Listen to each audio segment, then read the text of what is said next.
But now he's beginning to see that there is a wider neighborhood and a vaster amount of neighbors, and that scares the shit out of him. So what does he do? He punks up and cuts a deal. This is how he has been able to make these leaps and bounds in technology. You got to remember that there is an entity which we're going to get more deeply into. There is what we call the fallen lords. At least I call them the fallen lords. You can call them the Elohim, you can call them the fallen angels, and all the different names that they have for them. These are the fallen lords of light. And they do not like, you are nothing more than vegetables to be grown and processed, much like you saw it here. They took a piece of that for this movie.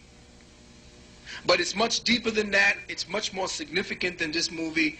They tried to give you a little bit more science fiction than science fact, but there's more science fact if you know where to look for it. Now, frequency warfare, or the electronic dissolution of memory and consciousness, was developed by the CIA immediately after Kennedy was assassinated. It was a project to create electronically controlled robot killers that were programmed to kill on demand. EDOM, EDOM, or the Edomites. EDOM means electronic distillation of memory. They change your memory around, who you are, and take away your identity so that the identity you have belongs to them, and you kill on demand based upon what they want you to do. Edom eliminates the memory of the individual or alters the memory of events that the individual was involved in.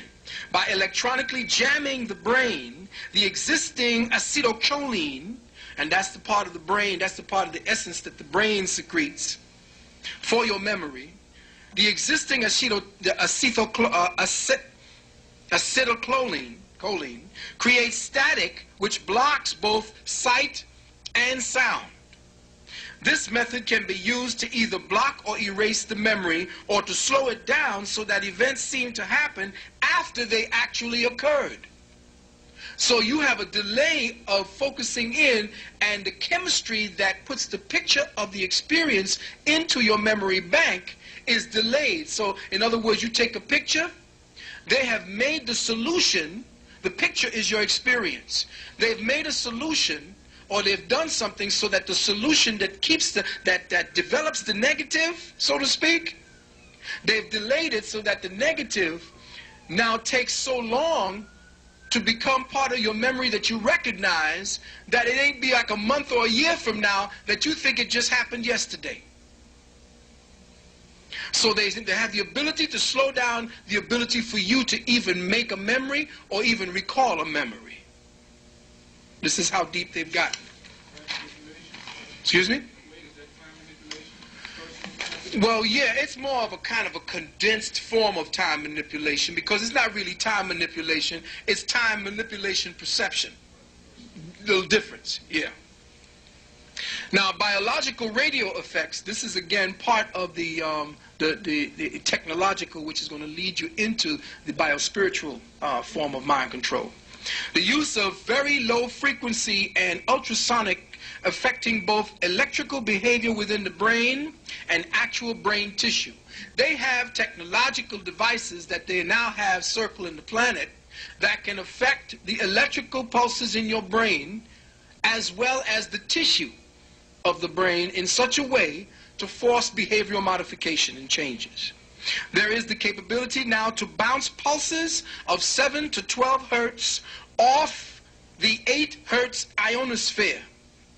Now, the ionospheric envelope that we are in, they can bounce these particular 7 to 12 hertz waves off of it, and within 3 pulses, entrain crazy and bizarre forms of energies into your brain, which in turn now enlists crazy and bizarre behavior. So they could seed war or peace. They could seed fights, riots, and so forth, based upon manipulation through very low frequency, or what is known as VLFs, and ultrasonic frequencies. All right? Now we're going to just speak about how they are going to get into dealing with mind control on a more subtle and a lot more insidious level. Because everybody's hip to what they're going to see. You're going to knock on your head and find a chip. It ain't going to be like that anymore. You're going to be the chip. You're going to be the one that is your own mind control based upon what they do to the biology in your body. Now listen very carefully. The blood is the river of life. It is also the river of light. Be very clear. It is not only the circulation of nutrients, but also the circulation of consciousness. Blood is the circulation of physiological consciousness, biospiritual consciousness. It is within the blood that you find all of the components necessary to coalesce, bring together, to bring you to higher levels of awareness. If your blood stinks, if it's filthy, if it is depraved, if it is full of garbage, you cannot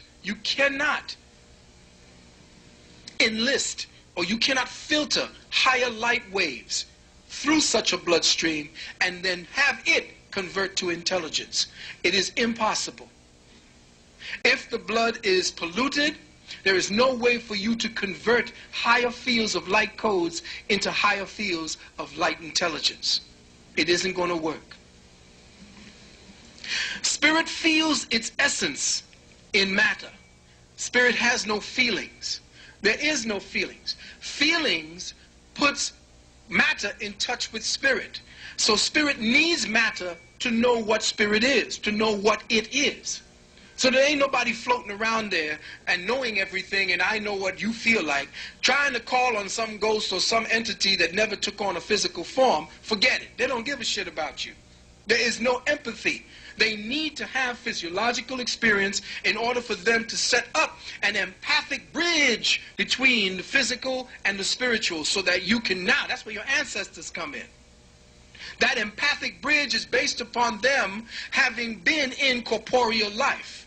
Once you're in corporeal life, the spirit has been changed. It has been quickened in such a way that it yearns to get back in there. That's where you put all kind of experiences on the soul, which is essentially the bridge between the spirit and the physical. So spirit feels its essence in matter. Matter, listen carefully, children. Matter is an envelope that seals the spirit at specific levels of awareness. Matter is an envelope that seals the spirit in to the flesh at specific levels of awareness. How light manipulates the envelope determines how the envelope is refined in order to expand it to allow the spirit to feel itself at higher and ever higher levels of awareness and consciousness. Check. Did you get what I just said? Follow me and stay with me, because it's going to get deeper. Once you get this perception in, your cells are now jumping around, saying, oh man, more. Feed. Oh, this is like ice cream. Feed me. Because when you start getting into the knowledge or the meal that is the self, you become insatiable. And then all of this physical bullshit don't mean nothing, because you no longer have what? The appetite for it. Check? All right. How light manipulates the envelope, and I'm talking about sunlight, not this light. How light manipulates the envelope determines how the envelope is refined in order to expand that envelope to allow the spirit to feel itself. Remember I said its words, to feel itself at higher and ever higher levels of awareness and consciousness. To control the evolutionary advancement of the flesh, the spiritual advancement of man as well, one must seal and maintain the present envelope at its present level of self-awareness. Now, did you follow me when I said that? Because here's what is necessary to keep you in check. I'm going to repeat it now. To control the evolutionary advancement, that is the spiritual advancement and the spiritual awareness of man, one must seal and maintain the present envelope structure which means the present perceptual matrix, the present, that's a window, now this is a mic, this is a desk kind of scenario. But these are not what I just said.